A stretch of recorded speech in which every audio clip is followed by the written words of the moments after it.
Welcome to the Global Resilience Exchange channel. My name is Daniela, and I am at DRJ Fall 2025, where the theme is Building Resiliency Through Innovation.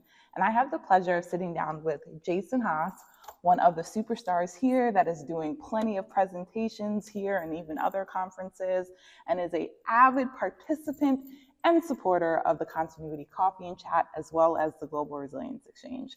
Thanks for joining me today, Jason. Thank you so much for having me here today, Daniela, to share a bit of my story, my experience, and thank you for all that you do to support us in the resilience profession. If you haven't had a chance to attend one of those Continuity Coffee and Chats, hit pause. Now's your time. Go subscribe for next month's meeting. I did not pay him to say that. Thanks so much, Jason. So we have a few questions here that I'm going to pose to Jason, and I'm going to jump right into it. So the first question for today is, how do you balance proven strategies with the need to adapt to try new approaches? That is a great question. Thank you so much for asking that. The idea of balancing those proven strategies with the need to adapt, it's all about continuous improvement and resilience. If we're not continuously innovating, trying to refine our processes, create efficiencies, and help our businesses adapt and grow in this changing climate, well, then we've got a problem. So for me, it's all about being curious and leaning in and trying new things. It's okay to fail. Excellent, excellent. And I totally agree. We cannot be afraid to fail because that's how we learn and grow. Yes. All right, next question. What challenges do you see organizations facing in adopting innovative solutions for resilience? For me, what I have seen, it's all about governance, or a lot of times lack of governance. So if we don't put guide rails on these potentially innovative type solutions, whether it's AI or different processes, whatever it might be, governance is absolutely crucial. And without governance, we have chaos. So I see that as one of the biggest challenges that organizations have is they want to move so fast, they operationalize before they govern. That's the biggest challenge that I see. Yeah, what is the speed of risk, right? Because without the governance, it doesn't even matter if you have what you think you need, right? How does it ever fit in your risk appetite? Because you don't know. We don't know. Great, thank you for that. What does building a resilient future mean to you in your current role and sector? So give the folks a little bit of background about yourself, what you're doing, and then let us know what you think about that. Right. I recently moved from financial services into healthcare. I love governed and regulated environments for some reason, really weird. And I currently went from full-time employee to contractor. I want to try something new. So the best way to do it is just lean into it. So in thinking about contracting, thinking about healthcare, so that's the role, that's the sector. My role is ITDR coordinator, so I help the business plan for its worst day ever. And what does it mean for a resilient future? In healthcare, especially in the organization that I'm at, with the mission of ending cancer for life. To help enable that mission, we have to ensure that anytime those IT operations are disrupted, that the frontline staff, and especially that patient care, is never interrupted. And if it is interrupted, that there are appropriate pivots in there. I take into consideration that mission of ending cancer for life, and knowing that if those IT services are disrupted, that might prevent somebody from receiving life-extending, life-saving, life-comforting type care. And for me, that's absolutely unacceptable.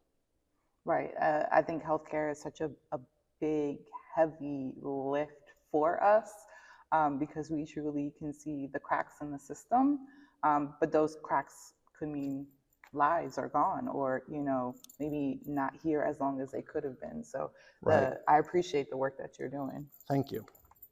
So Jason, in your view, what's one underappreciated risk or opportunity that leaders should be preparing for today?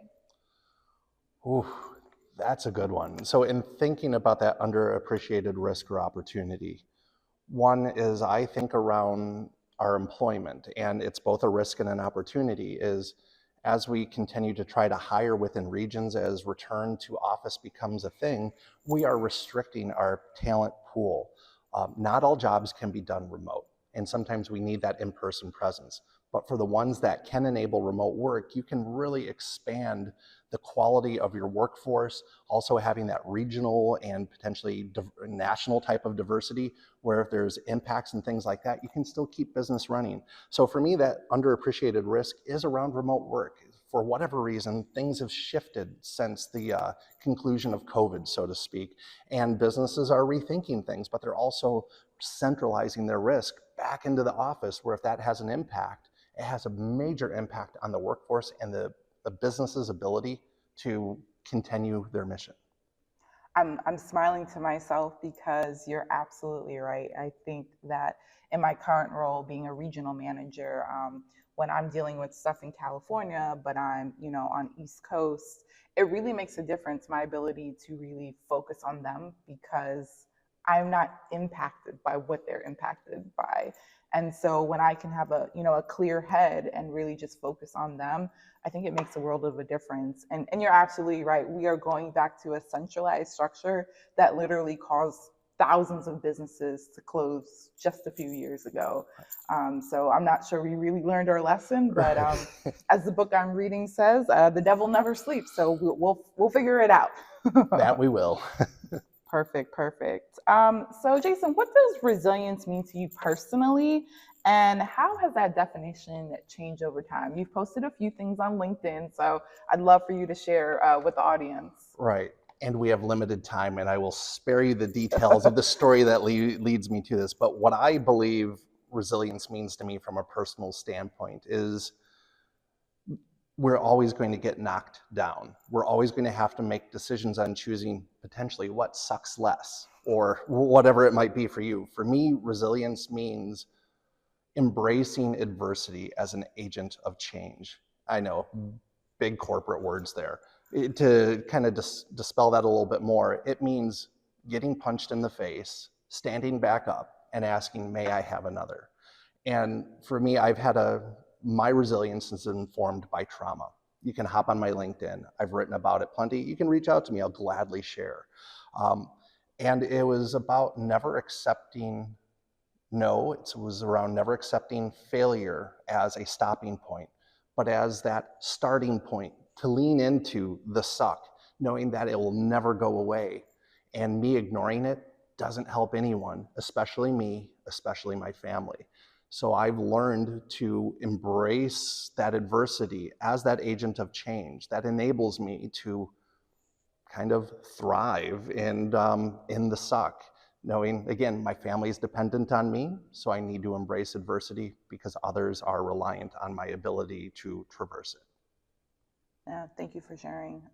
And I think important to remember that we're all going through a little bit of suck here and there. Sometimes it's a lot of suck, sometimes a little bit of suck, but I don't think anyone's immune to the suck. Right. And you don't have to accept it. That's the biggest takeaway for me. You can do something about it, even if it feels like you can't. Of course you can. You're going to have to dig deep. You're going to have to suffer, but you can lean into it and use that as your springboard. Thank you. So what makes you feel valued as a professional, as a resilience professional, Jason? Well, selfishly, a paycheck. A I like paycheck helps. For some reason, I need money to live and to do all the things that I like. But beyond the selfishness of a paycheck, it's my peers, it's the community. For me, that's what makes me feel valued. Like being here at DRJ, sharing my journey, connecting with wonderful people like Daniela and so many others. This fills my bucket and makes me feel so proud to call them peers, to call them friends, and to lean in. And knowing that when I have struggles, there's a network of people that I can reach out to help guide me through that struggle. I'm still responsible for figuring that out. But that makes me feel so valued as a resilient professional, knowing that I have my peers to lift me up when I'm feeling down. And I'm so grateful for that opportunity. Perfect. Really appreciate you opening up. And I'm going to put you on the spot. Can you give me 1 to 3 words that describes your experience at DRJ Fall? I know it's early in the conference, but I'm going to put you on the spot. But that's all right. I've been to previous DRJ conferences, and those 3 key words is 1, curiosity. I can really fulfill my curiosity here. I'm surrounded by all the right people, all the right vendors, and I'm in the right place. And I can go ask those questions directly face to face and get things figured out. So curiosity is one. Two, vulnerability. I get to share in my story as well. And maybe or not, that helps others, where I can share what my journey is, those mistakes that I made as I celebrate those, because those are my agents of change and how I thrive, but get to share those with others. So hopefully they can make different mistakes as they grow in. And the last thing that I would think of here, I'm struggling for a moment. You don't have to do three. Oh, I want to do three. I got curiosity, I got vulnerability, and I guess the other one's excitement.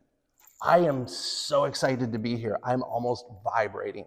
I get to be around like-minded people who know the language of our profession, and we can share in the stories. And again, that goes back into that curiosity and vulnerability. Again, I get to share the stories, and I'm so excited to do so. I try doing this with my wife and kids, and I don't think they care so much. They'll still listen to me, and I'm so thankful for that. But I get to share it with peers like Daniela, and we both get excited about this. So that is my 3 words. Excellent. And I totally agree. I started the Continuity Coffee and Chat, which is now the Global Resilience Exchange, for the ability to talk to like-minded people, those who know what they're talking about. It's not just, a pipe dream or something they saw in an article. So absolutely agree with you. Keep with the curiosity, the vulnerability, as well as the excitement. Jason, thank you so much for taking the time out of your conference to be able to speak to the Global Resilience Exchange. Well, thank you, Daniela. Thank you, everyone who's listening. And again, if you haven't already subscribed to next month's Continuity Coffee and Chat meeting, please head on over to Daniela's LinkedIn, check it out, subscribe, and I look forward to seeing you there. Take care, everyone.